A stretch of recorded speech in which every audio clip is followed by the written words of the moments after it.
My parents blocked me from joining his family's vacation after I paid for everything, saying, "You're not one of us." I watched them leave without me. The next day, I got a call from his mother, sobbing and apologizing for what happened on that trip. It was like my brain wouldn't stop replaying every little thing Malcolm ever said. All the fake smiles his mom gave me. All the times I'd ignored my gut because I wanted to believe I was building something with him. 5 damn years. Just thrown away like it meant nothing. At some point, around 3:30 in the morning, I got up and started packing the seafood boil kit back into the box. I didn't know what I was doing. Just moving. Just trying to stop my hands from shaking. I remember taking out the bibs I'd ordered that said "Lake Life, Best Life" in cheesy script and laughing, but not in a happy way. That morning, the sun came up like nothing had happened. The street was quiet. My neighbor Trish waved at me from her porch like it was any other day. I waved back. Somehow that made it worse. I was microwaving coffee that had gone cold when my phone rang. It was Donna. I didn't answer the first time. Or the second. But by the third call, I figured something must have gone wrong. Some emergency.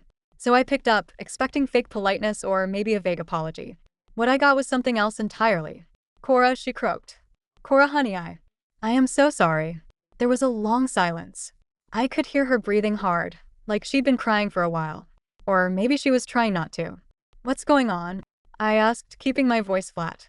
I didn't have the energy to sound friendly. "You didn't deserve that," she said, barely audible. "None of it. You didn't deserve what he did." "What did he do, Donna?" I asked. "You mean leave me standing in the driveway after I paid for your vacation?" "No," she said quickly. "Well, yes. But I mean, Malcolm brought someone else. A girl. Some blonde thing. Said her name was Kyla. She's young. Maybe 24, 25. My blood went cold. He brought her with him?" I said slowly, like I needed to hear myself say it out loud to believe it. "Yes. He told us that you two had broken up already," she said, and I heard her voice break in the next sentence. "He said you didn't want to come." That was awkward. I laughed. Just one bitter exhale. "He lied to you." "We figured that out pretty quick," she said. "He's been keeping her secret for who knows how long. But he didn't just bring her, he brought her into the house you paid for. She slept in the master bedroom with him. With your groceries in the fridge and your wine on the table." I sat down hard on the kitchen chair. My hands were trembling. "He used my money to bring another woman on a romantic getaway." "I swear I didn't know," Donna said. "Neither of us did. Warren threatened to leave the second he saw her. Malcolm told him to get over it." I stared at the wall. "You still stayed, though." That silenced her for a moment. "I didn't know what to do," she whispered. "It all happened so fast." And then the next day, they announced they were engaged. That broke me. I covered my mouth, like I could physically stop the wave of nausea that hit. "Engaged? He'd been planning this?" "I think he was going to propose whether you were there or not," Donna said. "I think. Maybe that's why he pushed you out. Because he couldn't face doing it in front of you." "No," I said quietly. "He didn't want to look like the bad guy. That's why. It's not about facing me. It's about image." Donna didn't argue. After a moment, I asked, "So what now? You're all just hanging out in the cabin with the happy couple?" "No," she said sharply. "We left as soon as we heard about the proposal. Packed up and drove home. We haven't spoken to him since." "Must have been a real buzzkill for his Instagram post," I muttered. She let out a breath. "I want to make it right, Cora. I know we can't undo what happened, but if there's anything—" "I don't want anything from you," I said, cutting her off. "I needed you to stand up for me before I got hurt. Not after. And now it's too late." She didn't argue. Just sniffled, said, "I understand," and hung up. I stared at the screen for a long time after that. The days that followed were strange. I kept going through the motions. Took my dog to the park. Answered client emails. Made dinner. But everything felt muted. It was like I'd been dropped into some parallel version of my life, where nothing felt quite real. Every time I looked at the couch, I pictured Malcolm and I watching movies. Every time I saw my car keys, I thought of the road trip playlists I'd made for that drive. One night, about a week after the call, I sat down with my laptop and pulled up the Airbnb reservation. I'd used my business account, so everything was logged. $4,375 for the house, $320 in groceries, $150 deposit on the boat. It all hit me at once. He used me. All the way through. And worse? I'd let him. I called a lawyer friend, Terry, someone I'd done a logo for a while back, and asked what my options were. She said I could absolutely file a small claims suit. I had receipts. I had proof. I even had witness testimony if Donna was willing. It wasn't about the money anymore. It was about the principle. So I filed. I'll be honest, when I filed the claim, I didn't expect much. I mean, it was a small claims court, not some dramatic courtroom show. But even just filling out the paperwork gave me a weird kind of clarity. Like I'd finally stopped letting things happen to me and had started doing something for me. Terry helped me draft everything: dates, payment records, screenshots of my texts with Malcolm confirming plans. I even included the grocery receipts, right down to the 5 bottles of Chardonnay his mom insisted on. It all went into this manila folder that I held onto like it was a shield. When I told Donna I was going through with it, there was a long pause on the phone. "I'll testify," she said finally. "I don't care what Malcolm says." He crossed a line. "You're sure?" I asked. "I'm sure," she replied. "He lost the right to expect loyalty from me the moment he brought that girl into the home you paid for." I didn't cry, but I felt something shift. That moment was the first time in weeks I didn't feel completely alone. The court date was set 3 weeks later. During that time, I didn't hear a word from Malcolm. Not a call, not a text, not a half-assed apology or gaslighting attempt. Nothing. What I did get, though, was a DM from someone named Paige, Kyla's older sister. "Hi, Cora. You don't know me, but I think we should talk. I have a feeling my sister has no idea what your ex did. If you're open to it, I'd like to fill you in." I hesitated before replying. I didn't know what her angle was. But curiosity won out. We met for coffee the next day at a place near downtown, a quiet little cafe where the music was just loud enough to keep eavesdroppers at bay. Paige was in her 30s too. Sharp eyes, no-nonsense energy. The kind of woman who asks for a medium latte and means it. She slid into the booth and got straight to it. "So," she said, "my sister's a mess. She thinks she's marrying some charming, successful guy who just had a rough breakup with his ex. That's the story he sold her." I blinked. "He told her we were over? Apparently you were clingy. Obsessive. Wouldn't let him move on." My jaw clenched. "Of course." Paige leaned in. "Look, Kyla's young. Naive. But not mean-spirited. I don't think she had a clue he was using your money. She thought he paid for the trip." I shook my head. Even if she didn't know, she still got engaged in a cabin someone else paid for. Ate food I bought. Slept in a bed I reserved. "Trust me," Paige said. "When she finds out, she won't be happy."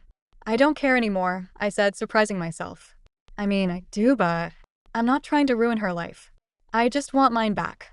Paige nodded, like she understood. Then she said something that made my skin crawl. "Malcolm told her you used to hit him." I laughed. A single, incredulous puff. "What?" "She didn't believe him," Paige added quickly. "But that's how far he's willing to go to protect his little fantasy. He's trying to rewrite everything." I left that cafe shaking. Not out of fear, out of rage.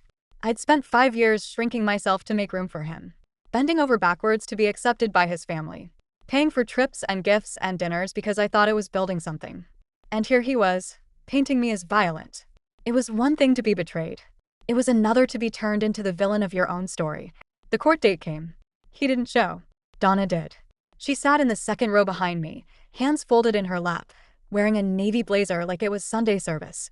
When the judge asked if I had supporting statements, she stood up without hesitation and spoke clearly, without bitterness or hesitation. She paid for everything. The house, the food, the boat. My son brought another woman under false pretenses, and Cora was lied to. We were all lied to. That was it. I won. The judge awarded me reimbursement for every receipt I provided, plus a few hundred in additional damages for unlawful enrichment. It wasn't going to change my life, but it validated me. I walked out of that courtroom feeling like I could finally take a full breath for the first time in weeks. Outside, Donna touched my arm. "I know I failed you," she said. "But I meant what I said. You were too good for him." "I know," I said. "Took me a while, but I know that now." That week, I finally blocked Malcolm. Everywhere. Not just texts and calls, email, social, the whole package. I even changed my Netflix password. It was petty. It was perfect. I threw away the remaining seafood boil gear. Donated the wine. Canceled the boat rental deposit refund and told them to keep it as a tip. Then I booked a trip. Alone. Maine. Bar Harbor. February. I picked the coldest, most tourist-free time I could find. Everyone thought I was nuts, but I didn't care. I just wanted quiet. Clean air. A room with thick blankets and no one's expectations weighing me down. I spent a week waking up late, walking the snow-covered trails with a thermos of cocoa, and listening to old music that made me feel like I had bones again. No one called me clingy. No one said I wasn't one of them. I remember one night, sitting by the fireplace in the hotel lounge, a book on my lap, a glass of bourbon in my hand. Some older couple sat across from me, bickering gently over crossword answers. And I thought, this is peace. This is what it's supposed to feel like when you're not carrying someone else's disappointment on your back. I still had to go home, of course. Bills don't disappear just because your heart gets stomped on. But I went home differently. I felt returned to myself, in a way I hadn't in years. It's weird how grief can sneak up on you in unexpected ways. I was folding laundry one afternoon, a couple weeks after getting back from Maine. Sunlight was coming through the window just right. The dog was snoring softly under the table, and I suddenly remembered how Malcolm used to mess up all my perfectly folded towels. Like, every time. He'd come in with a smoothie or something, pretend he needed one, and just grab from the middle of the stack, like an animal. I used to roll my eyes and fix them. Every time. And now, no one was ruining my towels. I sank to the floor and just cried. Not because I missed him, but because I didn't. And that absence, that realization, carried its own kind of grief. It hit me that I'd been building a life around a person who never really saw me, who liked the idea of me, quiet, accommodating, useful, but didn't care to know me. That makes you start questioning everything. What else did I bend myself into just to avoid rocking the boat? I started therapy again. Hadn't been in a few years, but I found a local therapist named Jude who came highly recommended. First session, I sat down on her overstuffed chair, looked at the warm-toned walls, the little fern drooping in the corner, and said, "Okay, so I got dumped in the most humiliating way possible, and I can't tell if I'm devastated or just furious." She nodded, smiled gently. "Let's start there." It took weeks to unpack everything. The layers weren't just about Malcolm. It was the way I learned to keep the peace growing up. How my mom would say, "Don't stir the pot," every time my dad raised his voice. How I'd been taught that being liked was the same as being loved. "You made yourself easy to discard because you made yourself easy to overlook," Jude said one day, not unkindly. People like Malcolm, they sniff that out. They build a life around it. Until they get bored. That one stayed with me. I tried dating again. Briefly. Some guy from Hinge. Trevor, I think. Or maybe Tyler. They blur together. He talked a lot about cryptocurrency, kept checking his Apple Watch, and didn't ask a single question about me until the appetizer came. "I don't really read books," he said when I mentioned a novel I was into. "Feels like a waste of time, you know?" I smiled politely, paid my half, and left without saying goodbye. Baby steps. A few months later, out of nowhere, I got a message from Malcolm. Just a short email, "Hey. Hope you're doing okay. I've been thinking a lot about everything. I don't know how things got so messed up, but I miss you. I made mistakes. I just wanted to say that." No pressure to respond. I stared at the screen for a long time. I thought about the ring he'd given Kyla. The cabin. The lies. The silence. Then I clicked delete. No reply. But the next week, I saw a familiar SUV parked outside my place. Donna. I walked out onto the porch, arms crossed. She was sitting in the driver's seat, looking conflicted. When she saw me, she got out slowly, like she wasn't sure how welcome she'd be. "I wasn't going to come in," she said, holding up her hands. "I just needed to see you. Make sure you are okay." I nodded. "I'm fine." She looked relieved. "Good? Good." We stood there for a moment in the spring air. It smelled like grass and honeysuckle. She shifted awkwardly. I wanted you to know Malcolm and Kyla broke up," she said finally. "She found out more things. About what he was doing." She left. I didn't say anything. "She called me, actually," Donna went on. "Said she didn't blame you. That you'd been lied to too." I took a breath. "I don't care." She nodded again. "I figured you might not. I guess I just didn't want you thinking he won, or whatever." "He never did," I said simply. Donna studied me for a second. "You've changed." "I've remembered who I was before him," I corrected. She looked like she might cry again, but this time, she held it in. "I'm proud of you," she said. "I really am." I gave her a small smile. "I appreciate that. But I don't need it." She nodded slowly. "Fair enough." We said goodbye quietly, and she drove off. That was the last time I saw her in person. Since then, life has moved forward. I joined a local hiking group. Started teaching a weekend workshop for beginner designers. Spent more time with my niece, Raya, who thinks I'm cool because I know how to make stickers and animate her cat's face. I'm not fixed. I'm not some radiant, invincible woman now. I still flinch when my phone rings sometimes. Still double-check the locks. Still get that weird pit in my stomach when I drive past the trail Malcolm and I used to hike. But I'm getting better. It's strange, the things that linger. Months had passed since I filed the claim, since Donna pulled up outside my house, since I told Malcolm, silently, finally, that he no longer had access to me. And yet, every now and then, I'd catch myself doing something small, something automatic, and feel him hovering like a shadow I hadn't quite shaken. Like how I'd still set 2 coffee mugs out in the morning. Or how I'd instinctively reach for my phone to share something dumb, a dog in sunglasses, a street sign that said, Cora Lane. Then I'd remember. He doesn't get my mornings anymore. Or my inside jokes. Or my silence. I started writing things down. Nothing fancy. Just a cheap spiral notebook from the drugstore and a pen that always smudged. I didn't call it journaling because that felt too formal. I just needed a place to dump the noise. Sometimes I'd write things like, he wasn't better. I just kept lowering the bar. Or, you didn't walk away from love. You crawled out of manipulation. It helped. Not like therapy, not like Maine. But in the small way that flossing helps, it doesn't fix everything, but it keeps rot from setting in. Then came the invitation. It showed up in my mailbox in a cream-colored envelope, addressed by hand. I thought it was maybe a wedding invite from one of my cousins or a thank you card from a client. It wasn't. It was an invitation to Malcolm's sister's baby shower. My stomach twisted when I saw his last name. She and I had never been close. She was polite enough during holidays, but she always seemed to be watching me from the corner of her eye, like I was some uninvited plus one who stuck around too long. But now here she was, inviting me to her home. After everything. I turned the card over in my hands, stunned. No note. No explanation. Just my name on the envelope and the date and address printed in bubbly script. I almost threw it away. Then I called Donna. Did she send me this on purpose? I asked.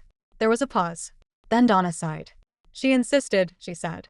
She said you were part of the family for years, and she doesn't want to pretend you weren't. I didn't argue. I figured. It's your choice. I wanted to scream. To laugh. To cry, maybe. She didn't reach out after the cabin. Not a word. I know. She let her brother walk all over me, and now she wants me to come celebrate her baby? I'm not defending her, Donna said. I think she's realizing that the family you build is more important than the one you protect. I didn't reply. I didn't go to the shower either. I sent a gift, handmade booties from a local shop, a card with a simple note that said, wishing your child a life full of truth and kindness. No signature. Just that. Meanwhile, something else started happening. My business picked up, like really picked up.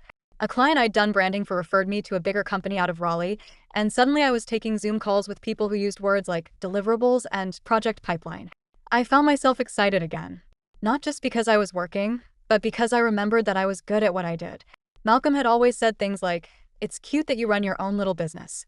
He'd say it with a smile, but there was always that weight behind it. The kind that flattens you, slowly. Turns out, I didn't need him to believe in me. I just needed to remember who I was before he made me doubt it. I started waking up earlier, going for walks before the city stirred, making breakfast that didn't come from a microwave. It was like I was becoming someone new, except I wasn't. I was just reclaiming the version of me I'd buried under all the trying. Then, late one night, I got a call from my sister, Alina. You're not going to like this, she said immediately. Well, that's a hell of a greeting, I muttered. I saw him. Who? Elon Musk. Alina. She sighed. Malcolm. I saw Malcolm. At Applebee's of all places.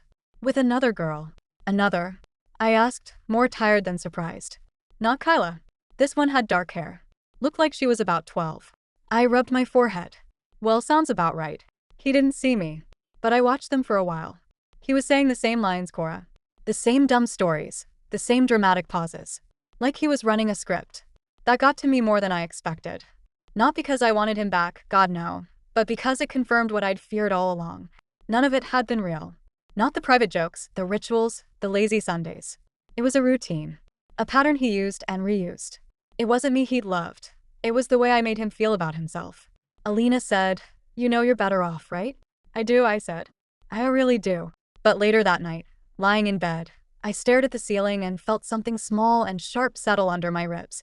No regret. Not even sadness. Just the echo of what happens when you finally realize that someone you loved wasn't even trying to love you back. By summer, I had stopped flinching when I heard his name. It wasn't that I never thought of Malcolm anymore. He still popped up in memories, in old playlists, in the background noise of certain routines. But he stopped being the center. He became background static. Harmless. Powerless. And that's when the idea came to me. It wasn't revenge, not exactly. I wasn't out to destroy him or make him suffer. But I was ready to put everything he'd done into a light so bright, he couldn't squirm out of it anymore. So I started working on a project. I pulled up all the photos I had taken over the last 5 years. Vacations, family dinners, quiet Sundays at home. But I wasn't looking at the images of him. I looked at myself. The way my shoulders curved inward during certain phases. The smile that looked strained in Christmas 2021. The way I never looked directly at the camera in Lake Tahoe. Then I compared those to recent photos. The one in Maine where I was grinning in the snow. The picture Alina took of me presenting at a workshop, hands moving freely. My shoulders squared. My jaw relaxed. I put it all together, literally. A visual timeline. 5 years of being chipped away at, followed by 1 year of rising. I turned it into a series of digital panels with small captions. Honest ones. This is the year I paid for a vacation I wasn't allowed to attend. This is the night he told me I was overreacting for crying after his mother called me the wrong name. This is the woman I became after I stopped apologizing for breathing. I didn't use names. I didn't accuse anyone directly. Just told my story through my lens. And then I posted it. Not on Facebook. Not even Instagram. I uploaded it to a designers forum I was part of under a section for personal storytelling through art. It got picked up, first by a small women's blog, then by a design publication, then by a lifestyle writer who messaged me saying, "This is raw and strong, and so many people will see themselves in it." I said yes to the interview. And suddenly, people started sharing it. Not virally, not in a TikTok dance trend way, but steadily, quietly, women tagging each other, saying things like, "This hit too close to home," or "I didn't know other people went through this kind of nice guy manipulation too." I didn't mention Malcolm by name, but anyone who had been in our orbit, they knew. His family knew. Our old friends knew. Even his exes, ones I'd only heard about in passing, started reaching out. One of them, Ria, emailed me a single sentence. "Thank you for saying what I never could." That was the real revenge. Not humiliation. Not cruelty. Truth. Just letting the truth stand there, bare and unwavering, where no lie could outshine it. And then one sunny Friday morning, I was sitting at a cafe downtown, one of my new favorites, with mismatched mugs and a barista who always remembered my name when someone walked in. It was Malcolm. I saw him before he saw me. He looked smaller. Not physically, but dimmed. Less sure of himself. Like someone who'd lost the room but hadn't realized why. When his eyes finally landed on me, there was this flicker of something. Shock, hesitation, maybe guilt. I raised my coffee in a little half salute. Calm. Collected. He walked over. Slowly. "Hey," he said, trying to be casual. "Hey," I replied, unbothered. He stood there awkwardly. I saw the article. I waited. I mean, a lot of people saw it. I nodded. Yeah, they did. He shifted. "You made me sound like a monster." "I didn't make you anything," I said. "You wrote that story." I just read it out loud. He didn't have a comeback for that. After a pause, he muttered, "You look good." I smiled, not kindly, not cruelly, just solid. "I am good." There was a beat of silence. Then he said, "I'm trying to be better, you know." I raised my eyebrows. Okay.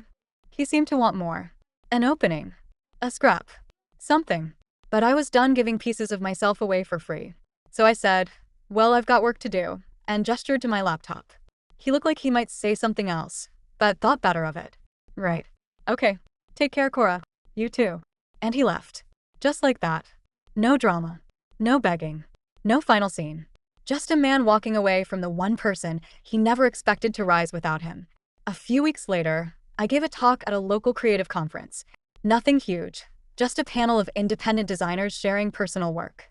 I stood up there, shared my visual timeline, and ended with this: sometimes the most powerful thing you can do is simply survive long enough to tell the truth. Not to destroy anyone, but to remind yourself that your story matters. That you do. The room was quiet for a second. Then people clapped. Not politely. Earnestly. A woman came up to me after, probably in her 50s, silver streaks in her hair and this tired kindness in her eyes. "Thank you," she said. "I left someone 20 years ago who made me feel small. I never told anyone why. Now I think I might. And I knew. I'd done what I came to do. Not just to heal, but to help someone else find their voice in the wreckage. That's it. Not a fairy tale. Something better. Freedom."